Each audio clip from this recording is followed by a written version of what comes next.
Yeah, and let me give you an example of just like stuff that I can't believe is not happening. So, I have a list of donors for Republicans on the committee that are considering the two bills that I've got going through the legislature right now. I've got two representatives supporting them, and I have two senators supporting two concomitant bills in the Senate in Texas.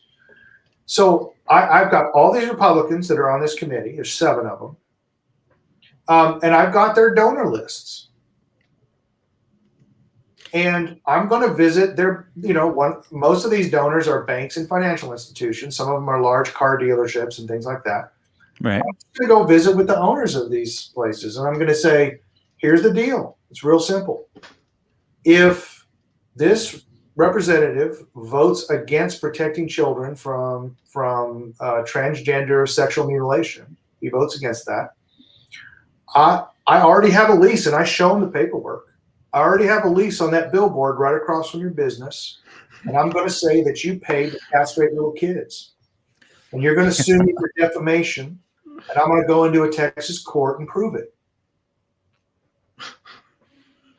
We was just talking about this yesterday, wasn't we, Jeff? It was just talking about it. I showed him some of the contributions that are going on down there in Texas to block the shared parenting.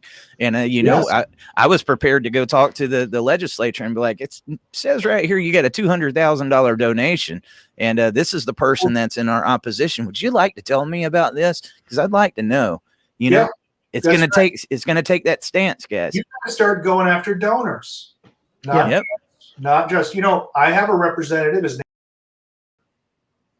He's about as solid on this issue as a duck's feather in the wind. And I have money already put aside.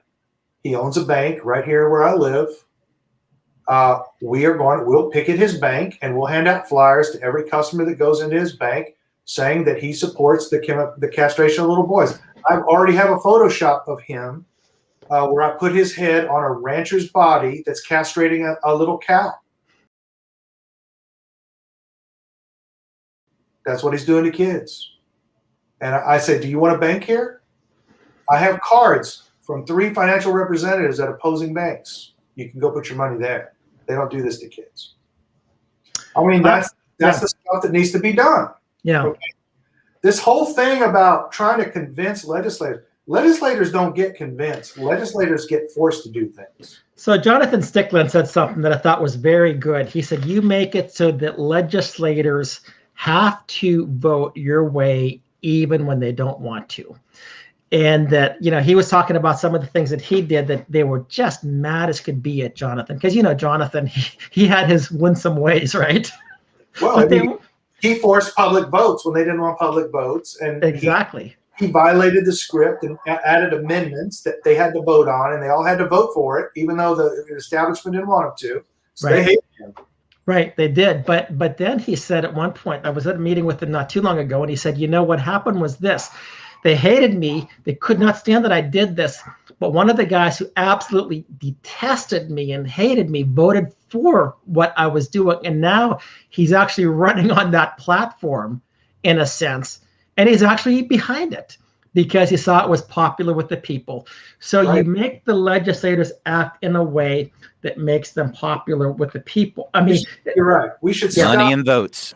We must. Okay, remember I told you about this mindset thing? Mm-hmm. We have to stop thinking about persuasion. Yeah. We're not going to persuade elected officials. If we were going to be able to persuade elected officials, we would have in the last 30 years. Okay. There you go. I like that. We can persuade some, but you're right. Very true. It's very true. Coerce them. We have to coerce them. What are the means of coercion?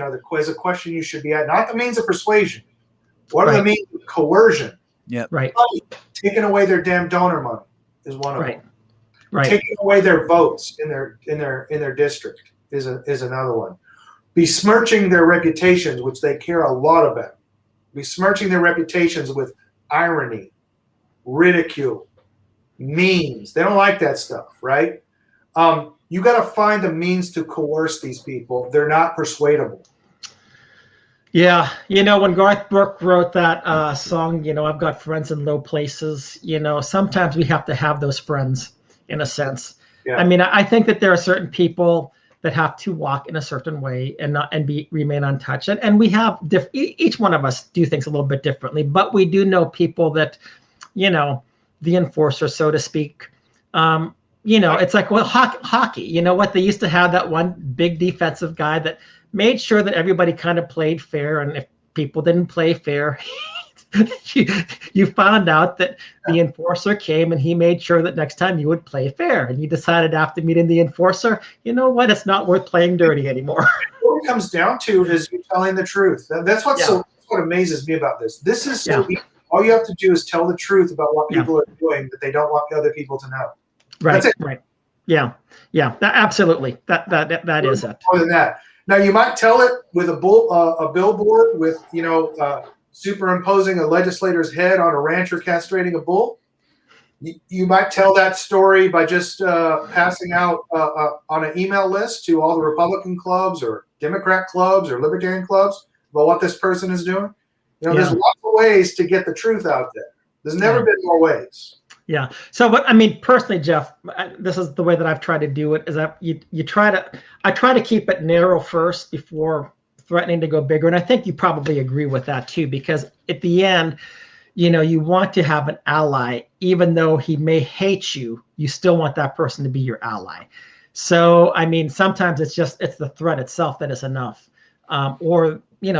Maybe he will do it. I don't know. This guy just seems a little bit crazy enough. And shared parenting, like in Texas, has come up. I don't know. I know. For last 5 sessions. That's right. And here's what gets me about people that gets it thrown away. Yeah, and what we need to be doing too is attacking the lobbyists. The lobbyists act as if they are the experts and that they're there to offer their opinions, their advice, and everything else. And we need to be asking our legislators ourselves, what are the means of coercion? Yeah, exactly. What are the means of coercion against those lobbyists? Yeah. Well, I've got my own ideas. I won't discuss them right now here, but let's not give all the juicy details away now. Yeah, I've got some. Sizzle in that state.